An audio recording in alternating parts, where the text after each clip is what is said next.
खबर में खुश आमदेद। मैं हूँ आपको होस्ट सईद काजी और मेरे साथ मेरे को होस्ट मियां शाहिद साहब। खबरें रन डाउन और फिर अपने मेहमानों की तरफ बढ़ेंगे। मुज़ाकरात में एक बार फिर कहा जा रहा है कि मुश्किल है और नाकामी हो रही है, और इसकी क्या वजह है? क्या फिर एक दफ़ा ग्रेट गेम शुरू हो रही है? बड़ी दुनिया की ताकतें फिर इजराइल में मुदाखलत करके यहाँ एक नया जो है वो जंग या एक नक्शा बनाना चाह रहे हैं, पाकिस्तान के लिए मुश्किलात पैदा करने की हमारी दुश्मन ताकतें कोशिश कर रही हैं। क्या मामला है, इस पर हम ज़रा देखेंगे। और ग्रेटर बांग्लादेश का नक्शा जो सामने आया, आज हमने देखा कि वहाँ के जो मोहम्मद यूनुस साहब हैं, उन्होंने जो किताब पेश की हमारे COAS को, उन्होंने उसमें जो उन्होंने क्लेम किया, तो इस पर इंडिया बड़ा बरहम है। वो कह रहा है कि ये इलाके जो बांग्लादेश अपने नक्शे में शामिल कर रहा है, तो क्या एक लड़ाई शुरू होगी इस मामले में। उसके साथ साथ ट्रंप और शी जिन की मुलाकात आ रही है, इकॉनमी की और इकानमिस्टों की, और ख़ास तौर पर जो सट्टे की इकानमी होती है, स्टॉक्स की, इसकी सोने की, उसमें फिर जो कीमतों में गिरावट आनी शुरू हो गई है। इस पर हम देखें क्या कोई इकनॉमिक स्टेबिलिटी आती नज़र आती है, क्योंकि जो ट्रंप साहब है उनका वेला, पंजाबी में कहते हैं, उनका कोई वेला वक्त नहीं है, वो कब क्या कह दें और क्या करें। सो आई थिंक ये भी एक, और इमरान खान से मुलाकात का जो मामला है उस पर एडमंट हैं जो CM KPK हैं। क्या यहाँ भी कोई बर्फ़ पिघलेगी और कोई बेटर सेंस प्रीवेल करेगी, या जो सरकार है और ये मामला है ये एक टग ऑफ वार चला ही रहेगा? इस पर बात करेंगे। हमारे साथ मौजूद हैं air marshal retired Sajid Habib साहब। बहुत शुक्रिया साजिद हबीब साहब, आपने हमें वक्त दिया। मैं एक और हवाले से बात पूछना चाहता हूँ कि ग्रेट गेम तो यहाँ बहुत खेली गई अफ़गानिस्तान में, और एक बार फिर हमें लगता है कि जो निशाना या एक तख्ता सितम या जो भी आप कह लें, एक तरफ इंडिया है जो अपने ज़ख्म चाट रहा है और फिर हमें इधर से ट्रबल क्रिएट करना चाहता है। एक तरफ वहाँ पे भी power struggle with in Taliban भी हमें नज़र आ रही है। कुछ स्टेट इस तरह से फॉर्मल स्टेट तो वहाँ नहीं है। कैसे आप इसे अनफोल्ड करता देखते हैं? और अगर रेगुलर आर्मी है हमारी, हम फॉर्मिडेबल फोर्स हैं, तो वो तो सिर्फ एक गोरिल्ला जंग ही के माहिर हैं, जिसे जो हमें नहीं चाहिए ना हम लड़ेंगे। हम तो फिर हमारे पास रेगुलर आर्मी है, एयर फोर्स है। तो कैसे देखते हैं इसको आप अनफोल्ड करते हुए? और तालिबान में क्या बेटर सेंस प्रिवेल करती है, आपको नज़र आती है, या ये फिर एक गंद ही पड़ने वाला है? एक सादा लफ्ज़ों में मैं कहूँ तो जनाब एयर मार्शल साजिद हबीब साहब। बहुत शुक्रिया। आपने बिल्कुल एक बड़ा पर्टिनेंट सवाल पूछा है। और ये जो ग्रेट गेम का जिसके एक हिस्से के तौर पे पाकिस्तान और भारत का मई का इंसिडेंट हुआ, जिसमें अल्लाह ताला ने बड़ा करम किया पाकिस्तान के ऊपर, और वो कुछ ऐसे जहाज गिरे कि आज फिर जापान में बैठ के प्रेसिडेंट ट्रंप ने याद दिलाया कि 7 न्यू ब्रांड न्यू जेट्स वर शॉट डाउन। लेकिन उसके बाद से अब इंडिया को 2019 में चोट पड़ी, ये चोट पड़ी, और अब उसको किसी ना किसी तरीके से वो अपना जो मोदी अपने इलेक्शन कैंपेन में कुछ ना कुछ फायदा चाहने के लिए कुछ भी कर सकता है।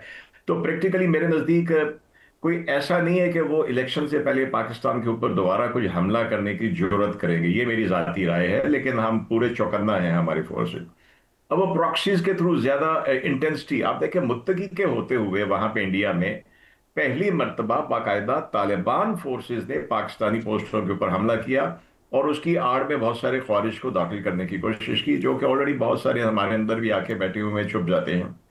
तो जो पहली भी 48 घंटे की जंग बंदी हुई थी, क्योंकि उनको मार पड़ी थी, और ये हमने अच्छी स्ट्रेटेजी अपनाई है कि अब जिसको टकाना है उसको टका के हमने मार देनी है, ताकि ये नोट वर्बाल और डिमार्श और ये नोटिस देने का जमाना गुजर गया। तो मेरे ख्याल में तो वो भी एक टाइम बाय करने का तरीका है। और अभी भी मैं समझता हूं कि तालिबान, मेरे नजदीक दो वजूहात है जिनकी वजह से वो प्रॉपर एक एग्रीमेंट, जो हमारी डिमांड है कि आप लिख के दें कि आप क्रॉस बॉर्डर टेररिज्म को रोकेंगे, TTP को रोकेंगे और BLA को रोकेंगे, और इनको यहां से दूर ले जाएंगे। तो मैं समझता हूं कि वो जानने के बावजूद वो Catch-22 सिचुएशन में है। अगर वो लिख के दे दिया उन्होंने, तो वो इकरार हो जाएगा कि हाँ हम इनको सपोर्ट करते रहे हैं, हाँ हम इनको फैसिलिटेट करते हैं। और दूसरा मेरे नजदीक वो इंडिया को उनके नए आका है, और इंडिया की ये नई सहेली है अफगानिस्तान, जिनको कल तक वो बुरा कहते थे। मेरे ख्याल में वो उनसे जो नॉड मिलेगा उसके हिसाब से ये बिहेव कर रहे हैं। तो ये सिचुएशन है तो हमारे लिए गंभीर। एयर मार्शल जी जी साहब, कहिए। अभी जो मुज़ाकरात हो रहे हैं इस्तंबुल में, उसमें ये देखने में आया है जो वहां पर वफ्द है अफगानी तालिबान का, वो 3 हिस्सों में बटे हुए हैं और 3 हिस्सों में बंटकर अलग अलग जो है वो बाहर जाके कॉल भी करते हैं, आपस में झगड़ते भी हैं और वो काबल को कॉल करते हैं। काबल में भी जाहिर है 3 लोगों को कॉल करते होंगे। इसका मतलब ये हुआ कि आपस में उनका झगड़ा है, आपस में जो उनकी तकसीम है वो सामने आ रही है। दूसरा सर, वहां पर अमेरिका को वो ले आए हैं कि अमेरिका भी जो है वो एज ए सालिस वहां पर अपना किरदार अदा करे। 3 दौर जो हैं वो बेनतीजा खत्म हो चुके हैं। चौथा दौर सालिस की जो है वो और मेज़बान की ख्वाहिश पर जो है वो सामने आया है। तो आप क्या समझते हैं कि तालिबान खुद तकसीम हुए हैं और वो खुद जो है आपस में झगड़ रहे हैं, और तीसरा फरीक जो साजिशी फरीक है, जो फरीक मैं नहीं मानता, आप भी इस पर तबसरा कीजिएगा, भारत जो है वो भी उनसे, वहां से भी उनको इनपुट मिल रही है। दूसरा सवाल यह सर ये है कि ये सोशल मीडिया पे और भारतीय मीडिया जो है वो बहुत ज़्यादा इस खबर को प्ले कर रहे हैं कि पाकिस्तान ने हाइपरसोनिक मिसाइल का तजर्बा किया है। इसमें हकीकत क्या है सर? अब पहली बात तो ये कि बिल्कुल ये तकसीम है। एक तो ये बात हमें मालूम है कि पूरे अफगानिस्तान के ऊपर तालिबान का उस तरह से कंट्रोल नहीं है जिस तरह 9/11 से पहले मुल्ला उमर के जमाने में था। और दूसरे, बिल्कुल इनकी आपस में भी इनकी जिसको कहते हैं ग्रुपबाजी और ग्रुप बंदियां शुरू हो गई हैं। इनकी आपस में भी है। और आपने देखा होगा कल परसों अहमद शाह मसूद, जो कि इनका एक राइवल फैक्शन है, उन मरहूम के बेटे ने बड़ा खुल के कहा है कि तालिबान पाकिस्तान को डिस्टेबलाइज करने के लिए ये सारी हरकतें अपनी जेर निगरानी करवा रहे हैं और भारत से ताल्लुकात भी इसी लिए उन्होंने बढ़ाए हैं ताकि वहां से भी इसको सपोर्ट मिल सके। तो ये तो है जो अंदर से उनके आवाजें उठने शुरू हो गई हैं और उनके आपस में जो इसको इन फाइटिंग भी शुरू हो गई है। और दूसरी, मैं समझता हूं कि ये जब से वहां से मिलके आए हैं, इन काबुल में बात करते होंगे, काबुल कहीं आगे बात करता होगा और वहां से इनको यकीनन इंस्ट्रक्शन मिलती होंगी।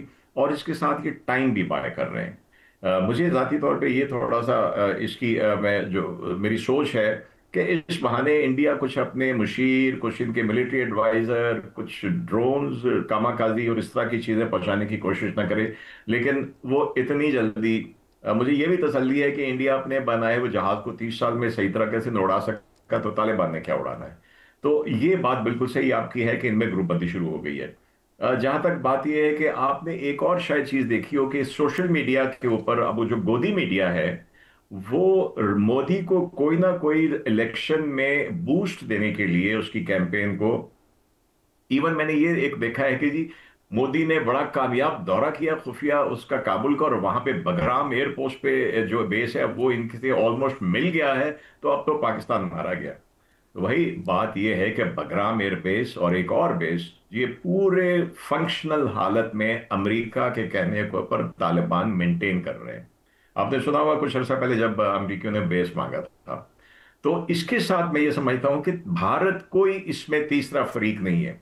जिस तरह टीटीपी फ्रीक नहीं है, जिस तरह बीएलएफ फ्रीक नहीं है, इस तरह भारत लेकिन एयर मार्शल साहब, आपने फरमाया कि इसमें वो टाइम बाय भी हो सकता है कि टाइम बाय कर रहे हो, और ये खदशा है कि वो वक्त जो है वो गेन कर रहे हैं, क्योंकि आज सिक्योरिटी जराये से भी खबर आई कि उन्होंने वहां पर जो है गन्स इंस्टॉल करना शुरू कर दी हैं।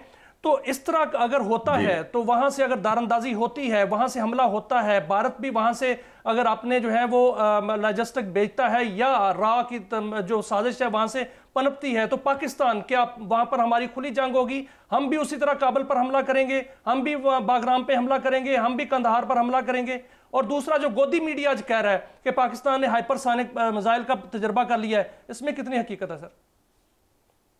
पाकिस्तान तो अपने मिसाइल के तजर्बे करता रहता है, और जब भी आपने देखा होगा कि वहां पे कोई ना कोई एक्सरसाइज होती है, और खास तौर पे बुनियादन मरसूस में जो इनका संदूर उतरा है, उसके बाद से उस हजीमत को कवर अप करने के लिए वो एक्सरसाइज कर रहे हैं। और वो बड़ी अपने मैं हैरान हो रहा था कि इतनी डिटाई से, जैसे उनके एयर मार्शल ने कहा 3 महीने के बाद कि हमने इनके 15 जहाज गिराए हैं, वो कह रहे हैं कि जी हमने इतना जबरदस्त ये किया है ऑपरेशन संदूर की, ये केस स्टडी है।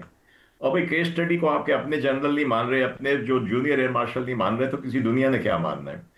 तो जब भी होता है तो हमें प्रिकॉशनरी अपना एक कुछ ना कुछ अपना शो ऑफ पावर करना होता है।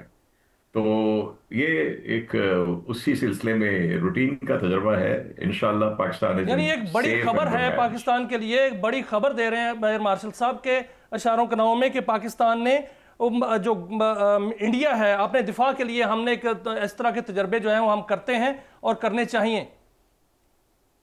जी बिल्कुल, बिल्कुल करने चाहिए। बताना पड़ता है कि अगर आप कुछ करने का सोच रहे हो। देखिए, पहले एक जमाने में ब्रास्टेक एक्सरसाइज हुई थी, बहुत बड़ी इनकी हुई थी। ये आज से तकरीबन 35-40 वर्ष पहले की बात है। तो हमें और उस वक्त खदशा था पूरा कि ये कुछ ना कुछ करेंगे, और उस वक्त हमें शो ऑफ फोर्स दिखाना पड़ा। मुझे याद है कि उस वक्त एयरफोर्स के हमारी के वो जहाज जो नाइट केपेबल नहीं थे, वो भी हवा में उड़ गए थे कि अगर इन्होंने कुछ किया तो हम परवाह किए बगैर करेंगे। तो वो शो ऑफ फोर्स अब वहां से होते होते मिसाइलों तक और हाइपरसोनिक मिसाइल तक पहुंच गया है। तो ये करना पड़ता है, और हम इसमें कोई चांस नहीं ले सकते कि इंडिया जो मोदी साहब अपने इलेक्शन के लिए कोई छोटी मोटी हरकत अगर करते हैं तो हमें उसका जोर शिद्दत से जवाब देना होगा। और इसी तरह अगर अफगानिस्तान में, देखिए मैं नाम नहीं लूंगा कि बगराम, मेरा नहीं ख्याल कि अमेरिकन अड्डे जो हैं उनके ऊपर से कुछ ऐसी हरकत होगी, वो कर भी नहीं सकते। लेकिन अगर इंडिया आके कहीं से भी वो अफगानिस्तान के अंदर से पाकिस्तान के खिलाफ कार्रवाइयां करता है, ये फैसिलिटेट करता है, तो ये हमारा हक होगा कि हम वहां पे उनको अच्छा एयर मार्शल साहब ये फरमाइए, कैपेबिलिटी है। एयर मार्शल साहब ये फरमाइए कि आप जानते हैं कि उनके पास एयर कवर नहीं है। कुछ सुना है कोई रैग टैग किस्म के जहाज़ हैं जो रूसी साख्ता हैं और जो बेचारे जिन्हें हम कॉफिन कहा करते थे जब वो इंडिया के पास थे। जी तो ये वाई इरेशनली देखें, अगर हम ऑल आउट जाते हैं तो यू नो और एवरीबॉडी नोज कि हम तो उधर डेवस्टेट कर देंगे और बेचारे अफगान अवाम जो हैं वो उसका लुकमा बनेंगे, जो हम बिल्कुल नहीं चाहते कि वो बने। तो एक तो ये मामला है। तो ये इंडिया के कहीं दूर डीप डाउन ये नफ्सियात है कि यार वो अब हमसे बराह रास्त तो लड़के देख लिया और अभी वो लड़ने में 10 दफ़ा सोचेंगे, और फिर जो अभी आपने ये बताया कि भाई हम इशारतन हम ये तजर्बे करते रहते हैं, ये वही हाइपरसोनिक मिज़ाइल हैं जिसकी वजह से इजराइल के अवाम बिलबिला के बाहर आ गए थे, और बाद अज़ां कतर के वज़ीर आज़म को कहना पड़ा था कि यार हमारी जान छोड़ दो। तो ये जो आपको लगता है कि कोई सीरियस सेक्शन भी हैं, कुछ हमारे लोग भी हैं अफ़गानिस्तान में जो हम समझते हैं कि जो समझें कि यार ये जो हम इस्तेमाल हो रहे हैं ना हो और अमन आगे बढ़े, या बुरी तरीके से हम लूज़ कर चुके हैं सपोर्ट अफ़गानिस्तान में? आपने कहा कि जी अगर इतना इर्रेशनल बिहेवियर क्यों है। अगर वो रैशनल होते तो अकल करते कि उनका हमारे साथ अमन के साथ रहना, तालिबान का, भारत की बात तो बाद में देखी जाएगी, उनका उनके मफाद में है। अगर ये लैंडलॉर्ड कंट्री के हम सारे दरवाजे तिजारत के बंद कर दें, ना वागा के रास्ते से आने वाले को जाने दें, ना समंदर से आने वाले को जाने दें, तो बनेगा क्या इनका? तो अगर ये रैशनल होते तो ये जिस तरह की हरकतें कर रहे हैं, वहां पे खवातीन को कोई काम करने की इजाजत नहीं है, छोटी इन चीजों से लेके आप उन तक, अगर ये रैशनल होते तो ये ऐसा ना करते। अभी भी भलाई इनकी इसी तरह, जैसे आपने कहा, हम नहीं चाहते कि अफगान अवाम के ऊपर कोलेट्रल में भी कुछ उनका नुकसान हो अभी तक। लेकिन ये आप देखें कि हमने प्रिसिशन से जिनको मारा है, मिलिटेंट्स को, सिर्फ उनको मारा है। तो उनको समझ जाना चाहिए कि हमारे पास ये कैपेबिलिटी है, हम सर्वेलेंस भी कर सकते हैं और ऑन द डॉट हम स्ट्राइक भी कर सकते हैं।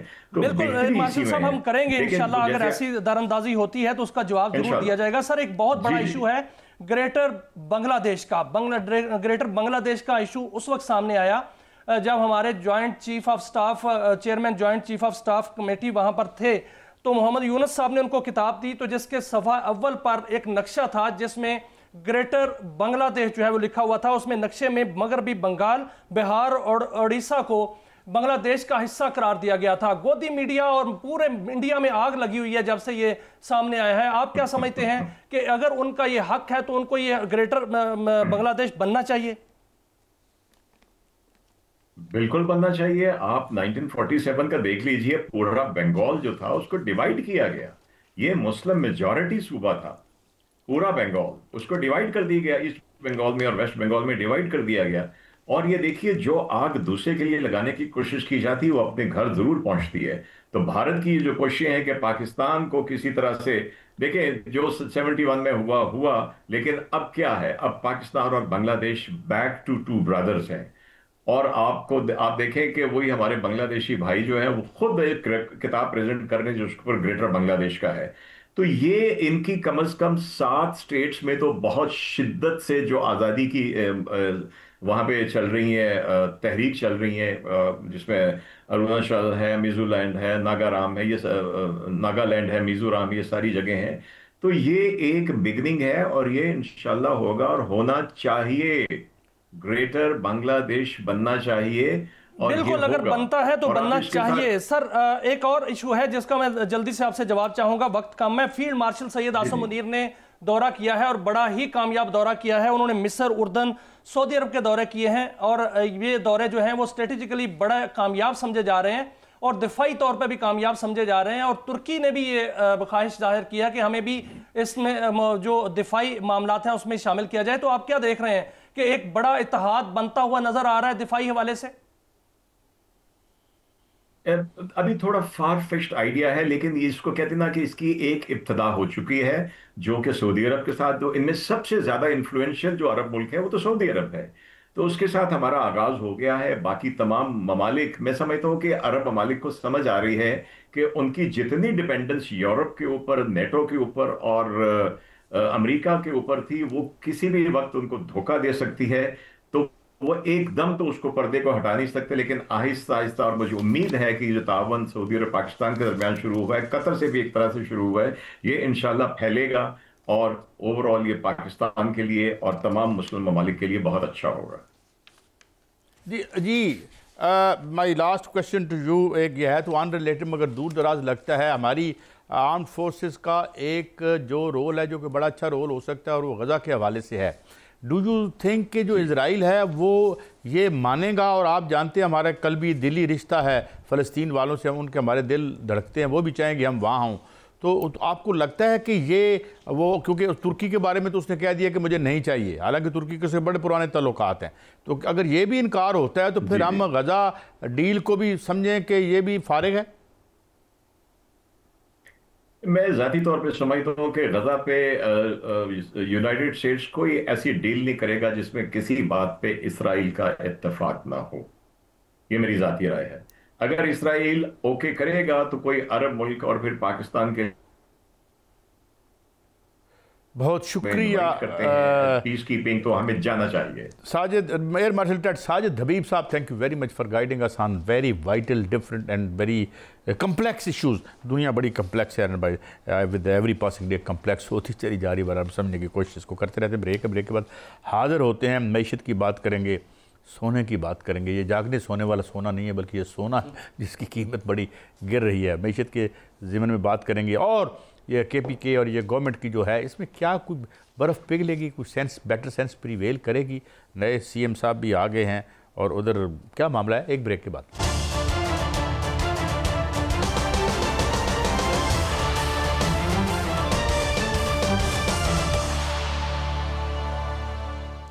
वेलकम बैक नाज़रीन, हमारे साथ मौजूद हैं जनाब डॉक्टर तैमूर रहमान साहब, दानिश्वर हैं, मुअल्लिम हैं, और बहुत से तारुफ़ के हवाले हैं। Thank you very much doctor साहब। मैं एक तो आऊँगा जो आप वेनेज़ुएला से होके आए हैं, क्योंकि वेनेज़ुएला पे को हम बड़ी देर से देख रहे हैं, जब से ह्यूगो चेवेज़ जो हैं वहाँ आए थे और फिर वहाँ जानी हो गए, और वहाँ पे अमेरिका का हमला भी है, और वहाँ बड़ी तैयारी है। बड़ी दिलचस्प खबर आपके पास, लेकिन मैं पहले आ जाता हूँ वतन अजीज़ पे।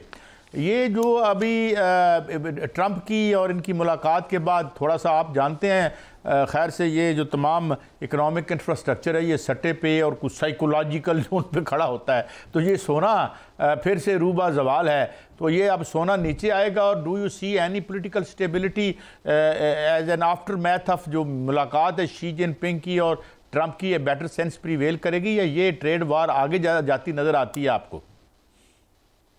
जी, सबसे पहले तो गोल्ड प्राइसेस पे इस तरह है कि जब ट्रंप ने अनाउंस किया कि हमने टैरिफ्स लगाएंगे, ये करेंगे, वो करेंगे, तो जो ट्रेड वॉर्स का एक खौफ पैदा हुआ, और उसके नतीजे में ये खौफ पैदा हुआ कि हो सकता है कि डॉलर की वैल्यू गिर जाए एंड सो ऑन। उसकी वजह से लोगों ने बहुत सारा गोल्ड ख़रीदना शुरू कर दिया। तो मगर वो फिर ओवर स्पेकुलेशन जिस तरह होता है मार्केट के अंदर, ओवर स्पेकुलेशन के नतीजे में गोल्ड प्राइसेस जो है पहले तो बहुत ऊपर चली गई, फिर ट्रेड वॉर तो हो रही है, सब देख रहे हैं, मगर उसके फ़िलहाल उस किस्म के असरात नहीं नज़र आए जो कि लोग मार्केट एक्सपेक्ट कर रही थी। तो अब उसकी वजह से गोल्ड प्राइसेस दोबारा से नीचे आनी शुरू हो गई, इंटरनेशनली भी और नेशनली भी। मगर इसमें बस यही है, ये जो स्पेकुलेटिव बबल था, ये स्पेकुलेटिव बबल हमें नज़र आया, इसके अलावा और कुछ नहीं। जहाँ तक अमेरिका और चीन की मुलाकात का ताल्लुक है, ट्रंप और शी जिनपिंग की मुलाकात का ताल्लुक है, तो मेरा नहीं ख्याल कि कोई फंडामेंटल इश्यूज इस वक्त उस मुलाकात के नतीजे में हल होंगे, क्योंकि ये जो चाइना और अमेरिका के दरमियान इख्तलाफात हैं, इनकी लॉन्ग स्टैंडिंग रीजंस हैं। और मेन रीज़न इसकी यही है कि पहले तो चाइना एक अंडर डेवलप्ड कंट्री होता था, अब चाइना जो है वो बेसिकली आंखों में आंखें डाल के इकोनॉमिकली स्पीकिंग अमेरिका को देख रहा है, एज अ इक्वल पार्टनर देख रहा है। और अमेरिका को जो कंपटीशन मिल रहा है चाइना से, ख़ास तौर पे की इंडस्ट्रीज़ में जिसमें इलेक्ट्रिकल कार शामिल हैं, बैटरी शामिल हैं, इवन एआई शामिल है, हाई टेक्नोलॉजी की बहुत सारी मुख्तलिफ चीज़ें शामिल हैं, और फिर उसके साथ जो रेयर अर्थ मेटल्स के ऊपर जो इस वजह से लड़ाई उनकी बनी पड़ी है, उसका तो फ़िलहाल कोई हल नहीं निकल रहा। तो इस वजह से मैं देख रहा हूँ कि मुलाकात ज़रूर होगी, मगर मुझे नहीं लगता कि जो टेंशन हैं उनके दरमियान वो कम होंगी। डॉक्टर साहब, जो मुलाकात होगी इसमें यह भी कहा जा रहा है कि जो सोने की कीमतें बढ़ रही थी, $4080 तक पहुंच चुकी थी, और ये भी कहा जा रहा था ये $5500 तक जो है पहुंच जाएंगी, और $8000 तक भी कहा जा रहा था, ये कम होनी शुरू हो गई हैं। ये कितनी कम हो सकती हैं? क्या इस पे रुक जाएंगी इस सतह पे, या उस सतह पे पहुंच जाएंगी जहां से ये बढ़ी थी? दूसरा, डॉलर की कीमत के हवाले से कि डॉलर का एज ए करेंसी वो गिर रही है, और आप समझते हैं कि डॉलर कितनी जो है वो गिरावट का शिकार है और कितना गिर सकता है या संभल जाएगा? हाँ जी, मेरा बहुत शुक्रिया। सबसे पहले तो मेरा ये ख्याल है कि जो गोल्ड की मार्केट का मामला है उस पर तो मैं कोई बहुत ज़्यादा रोशनी नहीं डाल सकूंगा, क्योंकि मैं इस पर्टिकुलर फील्ड का बंदा नहीं हूँ। इस पे फील्ड का बंदा ही बात करेगा, मगर मेरे मोटे मोटे हिसाब के अंदर ये शायद थोड़ी सी और गिर जाए, मगर कोई बहुत ज़्यादा क्रैश नहीं इसके नतीजे में होगा। दूसरा मामला ये है डॉलर की कीमत का, और उसमें भी मैं ये देख रहा हूँ कि अगरचे ब्रिक्स की वजह से अभी इंडिया ने भी अनाउंस किया है कि जी हम अब रशिया के साथ जो ट्रेड करेंगे, उन्होंने ये नहीं कहा कि रशिया के साथ जो ट्रेड करेंगे, उन्होंने कहा कि जी अब हम चाइना से ट्रेड जो है वो बढ़ाएंगे। और हमें इंफॉर्मेशन यही है कि जो रशिया से उन्होंने तेल मंगवाना है, अब वो चाइना के थ्रू इसको रूट करेंगे, और वो डॉलर में नहीं ख़रीदेंगे उसको, मगर वो रेनमेन में ख़रीदेंगे। तो ये एक बहुत बड़ी ट्रांसफॉर्मेशन है। मगर ग्लोबल इकोनॉमी के हिसाब से अगर देखा जाए तो जो टोटल ब्रिक्स इकोनॉमी है वो पॉपुलेशन के हिसाब से बहुत बड़ी है, और उसमें चाइना भी ऑब्वियसली शामिल है, Brazil, south Africa, India. Doctor साहब, तेल की कीमतें अगर देखा जाए तो ईरान जो है उस पर पाबंदियां लगी, तो ब्लैक मार्केट में जो है $40 अरब तक का तेल जो है वो बिक रहा है, और अगर रूस पर भी पाबंदियां लग चुकी हैं तो वहां भी ब्लैक मार्केट में तेल बिकेगा। तो इसका क्या मतलब है कि तेल की कीमतें बढ़ेंगी या क्रैश हो जाएगी market? Yes, that is correct. तेल की कीमतें जो है फिलहाल यही नजर आ रहा है कि बढ़ेंगी, क्योंकि इंडिया तकरीबन 60% अपनी जो तेल की नीड्स हैं वो रशिया से ले रहा था, मगर इंडिया को अब डर यही है कि उस पर सेकेंडरी, उसकी कंपनियों पे सेकेंडरी सैंक्शंस लग सकती हैं। इस वजह से वो अब पिवट अवे कर रहा है कि हमने एटलीस्ट ओपनली लीगली रशिया से तेल नहीं खरीदना। अब उसका रूट ये बनाएंगे वो कि रशिया जो है वो चीन को तेल बेचेगा, चीन जो है वो आगे इंडिया को बज़ाहिर तेल बेचेगा, तो वो इस तरह कहेंगे कि हमने तो चीन से ख़रीदा है, हमने तो रशिया से ख़रीदा ही नहीं है। मगर इस सारी सिचुएशन में ऑब्वियसली तेल की कीमतों में इजाफा ज़रूर होगा। बिल्कुल नहीं डॉक्टर साहब, मैं ज़रा इस तरह, एक तो ये कि ये तमाम हरकतें अगर इंडिया कर सकते तो हम क्यों नहीं कर सकते अपने अवाम को सस्ता तेल देने के लिए? माशाल्लाह जो स्पाइनलेस बैठी हुई हमारी ये जो एलीट बैठी है इसकी, लेकिन और हम वेनेजुएला से भी खरीद सकते हैं, हम चाइना तक ले रहे हैं। डॉक्टर साहब, वेनेजुएला का नाम आया तो वेनेजुएला का घेरा डाला हुआ है, और आजकल यही सौदा बेच रहे हैं किबला ट्रंप साहब। वहाँ पे 70 लाख लोग उनके खिलाफ निकले हुए हैं, और वो जाहिर है जंग उनकी ज़रूरत भी है। What's happening in Venezuela? क्योंकि आप हमारे चंद उन दोस्तों में से हैं जो बड़े, एक मुझे याद है चौधरी मंजूर साहब, एलन वुड्स वहाँ गए थे, लाल खान वहाँ गए थे, तो उसके बाद आप वहाँ से होके आए हैं। तो ये बताइए कि वो जो एक फोर्स बनाई थी, ख़ास तौर पर जो कू हुआ था और 24 घंटों में रिवर्स हो गया था उसका, अब क्या मामला है? और निकोलस मदुरो क्या कर रहा है, और क्या आवाम लड़ने के लिए तैयार? और मैं देख रहा हूँ कि वेटरन बुढ़े बंदे 90 साल के वो बंदूकें उठा के खड़े हैं। ये मामला क्या है? ऐसे ही है, ऐसे ही है, बिल्कुल आप ठीक कह रहे हैं। सबसे पहली बात तो ये जो आपने पहला सवाल पूछा उसका जवाब ये है कि इंडिया के पास हैं $704 बिलियन फॉरेन एक्सचेंज रिजर्व्स, इसीलिए वो फिर ये सब कुछ कर सकते हैं जो वो कर रहे हैं। जबकि आप पाकिस्तान की सूरत हाल तो जानते ही हैं, के रिजर्व्स हैं, तो इस वजह से भी वो अफोर्ड कर सकते हैं कि वो अमेरिका से ज़रा टक्कर ले लें। मगर हम इसीलिए नहीं ले पा रहे क्योंकि हम बेसिकली बहुत ज़्यादा कमज़ोर हैं, एक तो ये वजह है। वेनेजुएला का जहाँ तक मामला है तो अमेरिका ने ये सोचा है कि चीन से मुकाबला करने के लिए सबसे पहले अपने बैकयार्ड को कंसोलिडेट किया जाए। इस सिलसिले में वो चाहते थे कि वेनेजुएला की हुकूमत गिरे। वेनेजुएला की हुकूमत के खिलाफ उन्होंने 931 सैंक्शंस लगाए और उनकी इकोनॉमी का इतना सत्यानाश हुआ कि जिसकी हद हिसाब कोई नहीं। मगर जब यूक्रेन के साथ जंग चढ़ी तो फिर दोबारा से तेल की कीमतें बढ़ गई। जब तेल की कीमतें बढ़ गई तो वेनेजुएला की इकोनॉमी भी ठीक हो गई। जब वेनेजुएला की इकोनॉमी ठीक हो गई तो अमेरिका ने कहा कि अब इनको ये ड्रग स्मगलिंग का इल्ज़ाम लगा के तो इसमें यहाँ रजीम चेंज इंट्रोड्यूस किया जाए। प्रेशर के लिए उन्होंने फ़ौज भी भेज दी है। अब सूरत हाल बड़ी ख़राब है। सूरत हाल इसलिए ख़राब है क्योंकि कोलंबिया के प्रेसिडेंट जो प्रेसिडेंट पेट्रो हैं, याद होगा आपको, उन्होंने बड़ी ज़बरदस्त तकरीर की थी यूएन में फ़लस्तीन के हक़ में। तो उन्होंने ये कहा है कि भाई हम तो हरगिज़ वेनेजुएला की इन्वेजन कबूल करने के लिए तैयार नहीं है, हम भी वेनेजुएला के साथ हैं। तो अब लेटेस्ट खबर ये है कि जनाब आली अमेरिका ने कहा कि हम कोलंबिया को भी अटैक करेंगे और साथ ही साथ क्यूबा भी उनके टारगेट पे। तो 3 मुल्क इस वक्त करीबियन में उनके टारगेट पे। 10,000 ज़्यादा फौजी उन्होंने इकट्ठे किए हैं। 10 उनके जो बड़े एयर वॉर वो कैरियर्स होते हैं, एयरक्राफ्ट कैरियर्स वहाँ पे मौजूद हैं। वेनेजुएला में अभी होके आया हूँ, वहाँ पे सिचुएशन ये है कि लोग कह रहे हैं हम तो लड़ेंगे। मोडूरो ने तकरीबन 80 लाख लोगों को हथियार पकड़ा दिए, पीपल्स मिलिशियाज बना दिए कि जी अगर लैंड इन्वेजन हुई तो आपने खुद दिफा करना है। हवाई फायर तो वो ऑब्वियसली एयरफोर्स करेगी, मगर लैंड इन्वेजन अगर हुई तो आपने लड़ना है। सर, ये तो बहुत बड़ी खबर है। तो क्या रशिया जो है वो खामोश बैठा रहेगा? जी, चीन नहीं इंटरफीयर करेगा इस पूरे मामले में, खामोश तो नहीं बैठेगा, मगर ये तो नहीं कि अपनी फौज भेजेगा। यूएन में जाएगा और इसके मुखालफत में बात ज़रूर करेगा और अपनी इकोनॉमिक पावर यूज़ करेगा, मगर मिलिटरीली कोई इंटरवेंशन नज़र नहीं आती। या डॉक्टर साहब ये बताएं कि ये जो 80 lakh is a huge figure, यानी क्या ये किस तरह से मुनज़्ज़म है? इनको क्या उनकी फ़ौज तरबियत दे रही है? ये गुरिल्ला वारफेयर में जाएंगे? ये क्या सिलसिला होगा? इतनी बड़ी फॉर्मिडेबल फोर्स तो हमने तारीख में नहीं कभी देखी इन नंबर। जी बिल्कुल आप ठीक कह रहे हैं। 2005 में जब वेनेजुएला में कू अटेम्प्ट हुई थी, जिसको आपने बताया कि वो 4 दिन में रिवर्स हो गई, बिल्कुल ऐसे ही हुआ। हुगो शावेज वापस बाहर आ गया। उसके बाद हुगो शावेज ने अवाम को ना ऑर्गेनाइज करना शुरू किया कॉम्यून्स में। तो बहुत सारे ढेर सारे कॉम्यून्स बने हुए। अब उन्होंने उन कॉम्यून्स को आम करना शुरू कर दिया है, हथियार देने शुरू कर दिए हैं कि जी आप लड़ें। अब ये फिगर जो है कि उन्होंने 8 मिलियन लोगों को हथियार दिए। CNN BBC पे रिपोर्ट हुआ है, मगर ये वेनेजुएला की अपनी हुकूमत का फिगर है, हमें नहीं पता एग्जैक्ट नंबर क्या है क्या नहीं। मगर बहरहाल आप ये कह सकते हैं लाखों लोगों को उन्होंने हथियार पकड़ाए हैं। और वहाँ पे टीवी में देख रहा था तो टीवी पे वो दिखा रहे थे मोडूरो जो है यूं इस तरह करके AK-47 लोगों को पकड़ाई जा रहा था। सर ये तो एक जंग की खबर है, वो अपने मुल्क का दिफा करेंगे। मेरा ख्याल है कि America land invasion by the way नहीं करेगा। जो दिफाई मुआहदा है उसके बाद वज़ीर आज़म जो हैं वो अभी वहाँ पर हैं सऊदी अरब में, और फील्ड मार्शल भी वहाँ पर हैं। और ख़बर ये आ रही है कि सऊदी अरब और पाकिस्तान के दरमियान तवील और मुद्दती इक़्तिसादी शराकतदारी का मुआहदा जो है वो तय पा चुका है। सऊदी अरब को CPEC में भी हिस्सा दिया जाएगा। इससे जो है वो पाकिस्तान के लिए ये कितनी अच्छी खबर है और कितनी सरमायाकारी आ सकती है। और दूसरी खबर सर ये है कि बांग्लादेश के साथ इकनॉमिक और नॉलेज कॉरिडोर की बुनियाद जो है वो रखी जा चुकी है, और पाकिस्तान ने बांग्लादेश को कराची पोर्ट इस्तेमाल करने की इजाज़त दे दी है, जिससे चीन और सेंट्रल एशियाई रियासतें भी बांग्लादेश से जुड़ जाएंगी और दीगर ममालिक भी जुड़ जाएंगे। इसका खित्ते पर और पाकिस्तान की इक़्तिसादियात पर क्या असर पड़ेगा?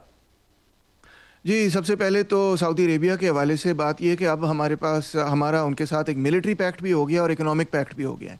इसमें जो सबसे तशवीशनाक बात है वो ये है कि सऊदी अरेबिया बजाते खुद मिडिल ईस्ट के अंदर कई झगड़ों में फंसा पड़ा है। ख़ास तौर पे ईरान की प्रॉक्सीज़ के साथ उन्होंने अपनी प्रॉक्सीज़ बनाई हुई है। इराक़ के अंदर भी लड़ाई है, सीरिया के अंदर भी लड़ाई है, यमन के अंदर भी लड़ाई है, वगैरह वगैरह। तो अब हम जब सऊदी अरेबिया के साथ इकोनॉमिकली और मिलिटरीली जुड़ गए हैं तो सवाल ये पैदा होता है कि क्या पाकिस्तान भी मिडिल ईस्ट की कॉन्ट्रडिक्शंस में, ईरान के साथ जो कॉन्ट्रडिक्शंस है उसमें हम भी शामिल हो जाएंगे? मेरा ख्याल है ये पाकिस्तान को बेनिफिट नहीं करेगा अगर हम शामिल ईरान के ख़िलाफ़ हो गए।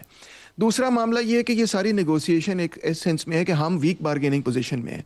ये सारी नेगोशिएशन बेसिकली SIFC चला रही है, जिसका मतलब ये है कि वीक बार्गेनिंग पोजीशन में पार्लियामेंट्री ओवरसाइट जहाँ पे ना हो वहाँ पे ऐसे कॉन्ट्रैक्ट्स कई हो जाते हैं, पहले भी हुए हैं। रिको डेक का कॉन्ट्रैक्ट, IPP का कॉन्ट्रैक्ट, जो फिर लॉन्ग टर्म में हमें बेनिफिट नहीं करते। तीसरा इसमें मामला ये है कि सऊदी अरेबिया हमें रिलीफ बहुत देता है कि जी हम आपको ऑयल क्रेडिट्स दे देते हैं, ऑयल क्रेडिट्स दे देते हैं, मगर रियल इंफ्रास्ट्रक्चर डेवलपमेंट में सऊदी अरेबिया की कोई ख़ास इन्वेस्टमेंट आज तक मटीरियलाइज नहीं की। PTI के दौर के अंदर भी वो कहते रहे, मगर अभी तक कोई ऐसी रियल इंफ्रास्ट्रक्चर की डेवलपमेंट नहीं आई। वो अगर आई है तो चीन से आई है फ्रेंकली, उसके अलावा किसी और मुल्क से नहीं आई। तो और आखिर में ये कि हमें ये भी सोचना है कि अपनी डोमेस्टिक रिसोर्सेज की मोबिलाइजेशन इन्वेस्टमेंट के लिए कब हम करेंगे। जहाँ तक बांग्लादेश का ताल्लुक है, ये तो बहुत पॉजिटिव बात है। मैं तो हमेशा कहता हूँ, मेरा नहीं ख्याल कि बांग्लादेश को बहुत ज़्यादा इस मामले को शायद बेनिफिट कर सके या इस्तेमाल कर सके, वाइसी वर्सा पाकिस्तान भी, क्योंकि बांग्लादेश की इस वक्त सिचुएशन अंदरूनी काफ़ी ख़राब है। मगर बहरहाल एक गुडविल जेस्चर है, बहुत अच्छी चीज़ है, इसको और आगे बढ़ना चाहिए। बहुत शुक्रिया जनाब। डॉक्टर तैमूर रहमान साहब हमारे साथ मौजूद थे। हमने तकरीबन इस मुख्तसर वक्त में बड़ा अहाता किया, बड़े बड़े, और जो जिस तरीके से ख़ास तौर पर वेनेज़ुएला की जो हमने बात की, एक ब्रेक की तरफ बढ़ते हैं और अब वतन अजीज़ की सियासत की तरफ आते हैं, जो उस पर बात करेंगे। और आज एक आर्टिकल भी देखा जिसमें हमारी जो फतूहात हैं आलमी सतह पर, हमारी जो जनरल साहब की, वो उस हवाले से भी आर्टिकल आया, कुछ वीकनेसेस की तरफ भी इशारा किया गया। इस पर हम बात करते रहते हैं, हमारे साथ रहिए, इस पर बात करेंगे एक ब्रेक के बाद।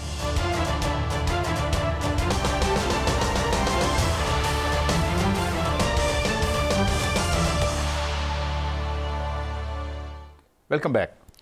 मियाँ साहब, एक तरफ हम देखते हैं कि आलमी सतह पर जो हमारा कद है, जिस तरीके से ये जो हमारी स्क्रमिश और हमारी इंडिया से लड़ाई हुई थी, उसके बाद हमने देखा हमारी फ़ौज के हवाले से, फिर हमारी और ओवरचर्स थी, डिप्लोमेटिक हमें बड़ी फतूहात हुई। आज फाइनेंशियल टाइम्स में भी इस पर बात की।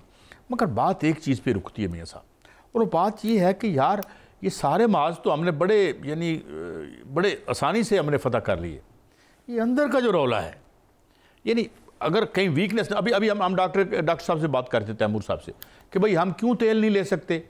तेल इसलिए नहीं ले सकते कि हमारे फॉरेन एक्सचेंज रिजर्व कोई नहीं है 540 बिलियन के।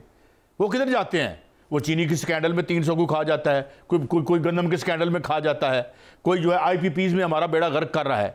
अगर ये इंटरनली हम अपना हाउस फिक्स कर लें तो पाकिस्तान तो एक सुपर पावर है, मगर इंशाल्लाह ये नहीं बनने देंगे जेड़े अंदर थोड़ा फितनातुल दवाखिल बैठा हुआ है। बाहर की जब हम खबरें सुनते हैं हमारा दिल बाग बाग हो जाता है, अंदर इनकी तरफ देखते हैं तो हमें डिप्रेस से हो जाते हैं। ये साहब, मेरी राय आपको कहीं गलत तो नहीं लग रही? काजी साहब, बिल्कुल आप ठीक कह रहे हैं, लेकिन अब कुछ हालात बदल रहे हैं, क्योंकि जो आज डेलीगेशन गया, आपको देखें जो सऊदी अरब में है, और फील्ड मार्शल जो दौरे उन्होंने किए हैं, बड़े कामयाब दौरे हैं। और वो मिस्र गए, वो उर्दन गए, वो सऊदी अरब गए, और वहाँ पर क्या बात हुई? वहाँ पर जो है वो दिफा पर बात हुई।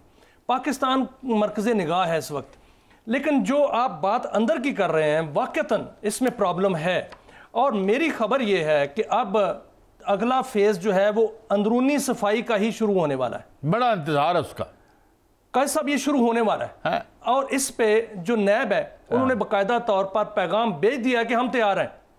नैब ने तमाम जिस तरह टारगेट लॉक करते हैं ना, इस तरह टारगेट अपने लॉक कर लिए हुए। यानी आप ये समझते हैं कि अगली दफा मौसम की खराबी की वजह से चीनी बनाने वाले 300 अरब रुपए की दिहाड़ी नहीं लगाएंगे? बिल्कुल नहीं लगाएंगे। अच्छा, ना गंदा मौसम कभी हमारे मफाद में भी होगा, यानी कि मफाद में जाएगा? नहीं, अब नहीं होगा। अच्छा। अब ना गंदम स्कैंडल होगा। अच्छा। कोशिश की जा रही है कि जो हार्ड स्टेट की तरफ जा रहे हैं हम, वो सिर्फ ये नहीं है कि हम जो है वो यहाँ पर अमन ईमान की सूरत हाल बेहतर करें, वो करेंगे, लेकिन यहाँ पर करप्शन को खत्म करना है। सबसे बड़ी बात जो है वो ये है, करप्शन को खत्म करना है। लेकिन सर देखें, अब जो पाकिस्तान के अंदर, जो आज इस्लामाबाद के अंदर जो मैंने देखा, वो एक अजीब सा मंजर देखा है कि आज जो सुप्रीम कोर्ट के सामने कॉन्स्टिट्यूशन एवेन्यू पर एक अवामी असम्बली लगाई गई, और उसमें कहा गया कि हमारे कायद के भी मुकदमे सुनो, और वहाँ वज़ीर आला KP थे, और वज़ीर आला KP हैं जो अपने लीडर को मिलने जा रहे हैं और उनको मिलने नहीं दिया जाता। लेकिन मसला ये है कि क्या वो लीडर को मिलने के लिए वो रूल्स फॉलो कर रहे हैं? एक तरफ वो इतनी सख्त बातें कर रहे हैं कि वो एस्टेब्लिशमेंट को नहीं छोड़ रहे, दूसरा वो वफाक को नहीं छोड़ रहे, और तीसरी जानब कह रहे हैं कि मैं वहाँ जाके मिलूंगा। और आज उन्होंने कहा है कि ये तौहीन अदालत है। काजी साहब, खबर ये है कि ये तौहीन अदालत नहीं है। वो इसलिए कि जब हाई कोर्ट ने ये फैसला दिया था कि आप जाके मिल सकते हैं और इनको मिलने दिया जाए, तो साथ दूसरे दिन एक और फैसला भी आया था। वो ये फैसला आया था कि हाई कोर्ट ने एक फैसला पहले दिया हुआ था कि जेल मैनुअल, उसको फारग कर दिया था कि जेल मैनुअल जो है वो मुअत्तल किए जाते हैं। अगर किसी को कोई मिलने जाता है तो वहां पर सियासी बात भी हो सकती है, और वो 2 रुकनी बेंच ने उसको ख़त्म कर दिया। अब जेल वाले क्यों नहीं मिलने देते, ये खबर है। वो खबर ये है कि जेल वाले इसलिए नहीं मिलने देते कि जेल मैनुअल में लिखा हुआ है कि जो कैदी होगा, जो उससे मिलने आएगा, वो उससे सियासी बात नहीं करेगा। वज़ीर आला साहब कहते हैं कि मैंने जाकर काबीना बनवानी है, मैंने जाके अपने कायद से जो है वो इंस्ट्रक्शंस लेनी है। वो तो सियासी बातें हैं, इसलिए उनको मिलने नहीं दिया जा रहा। जो उनकी 1-on-1 मुलाकात हुई है वहाँ पर कोर कमांडर साहब से, उन्होंने आज इसका इजहार भी किया। वैसे मैं तो ये ज़ाती तौर पर समझता हूँ, मेरी राय गलत हो सकती है, सियासी बात तो हमारी पार्लियामान को भी नहीं करनी चाहिए, केड़े सियासी रह गए ने। मेरा मतलब है कि इनकी जो सियासत है कि भला इनकी जो हमारे जो नुमाइंदे हैं, हमारे प्यारे, जिन्हें हम माशाल्लाह हम इलेक्ट करते हैं या कौन करता है, अल्लाह करे हम ही करते हों, तो ये इधर भी बंद कर देते हैं। मेरा मतलब है कि कौन सी सियासत रह गई अब वहाँ पे आपकी, जितना इंसाफ रह गया इंसाफ के वानों में, इतनी सियासत के वानों में रह गई है। तो बंद करो, खेल ख़त्म करो, छड्डो इस गाल। मगर बात ये मियां साहब, हम ये कहते हैं कि put your house in order. बात यह है कि हम माशी एतबार से टेक ऑफ कर सकते हैं, आलमी दुनिया हम पे मेहरबान है, मगर सवाल ये है कि ये जो अंदर का जो मामला है, देखें ना, मेरी बात सुने, आप इस तरह करें या हाउसिंग सोसाइटियां खोल लें या वजीर बन जाएं। जब आप वजीर बन के हाउसिंग सोसाइटियां बनाते हैं तो वहां पे गोड़ा नहीं, जहां छत जितना पानी खड़ा होता है और आप हमें गालियां दे रहे होते हैं, क्योंकि साथ आप सियासत के साथ आप हाउसिंग सोसाइटी भी खोल रहे होते हैं, आप बिजली भी बना रहे होते हैं। तो आपका असल धंधा जो है वो है आप कारोबार कर लें यार।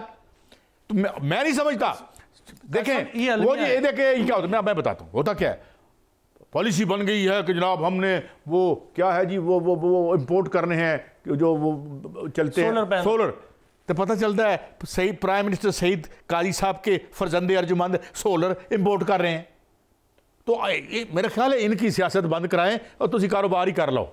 नहीं ये गंद है मियां साहब, ये रौला है मियां साहब, ये बड़ा रौला है। काजी साहब देखें, सियासतदान को कारोबार नहीं करना चाहिए, उसको सियासत करनी चाहिए, इसमें कोई शक नहीं। मुझे बताएं केड़े वजीर जो हैं, कितने वजीर जो हैं जिनकी हाउसिंग सोसाइटियां बताएं। बिल्कुल ऐसा है, किसी की हाउसिंग सोसाइटियां हैं, किसी का कारोबार है, किसी के फिर वो सियासत नहीं करेंगे, किसी का आईपीपीज है, इसमें कोई माल सर इसमें कोई शक नहीं। लेकिन दूसरी जानब मैं देख रहा हूं कि 2 हफ्ते हो चुके हैं, बल्कि उससे ज्यादा वक्त हो चुका है, काबीना नहीं बन रही केपी सूबे की। काबीना क्यों नहीं बन रही? वहां 12 रुकनी काबीना जिसने काम करना है, वहां पर गवर्नेंस करनी है, वो नहीं बन रही।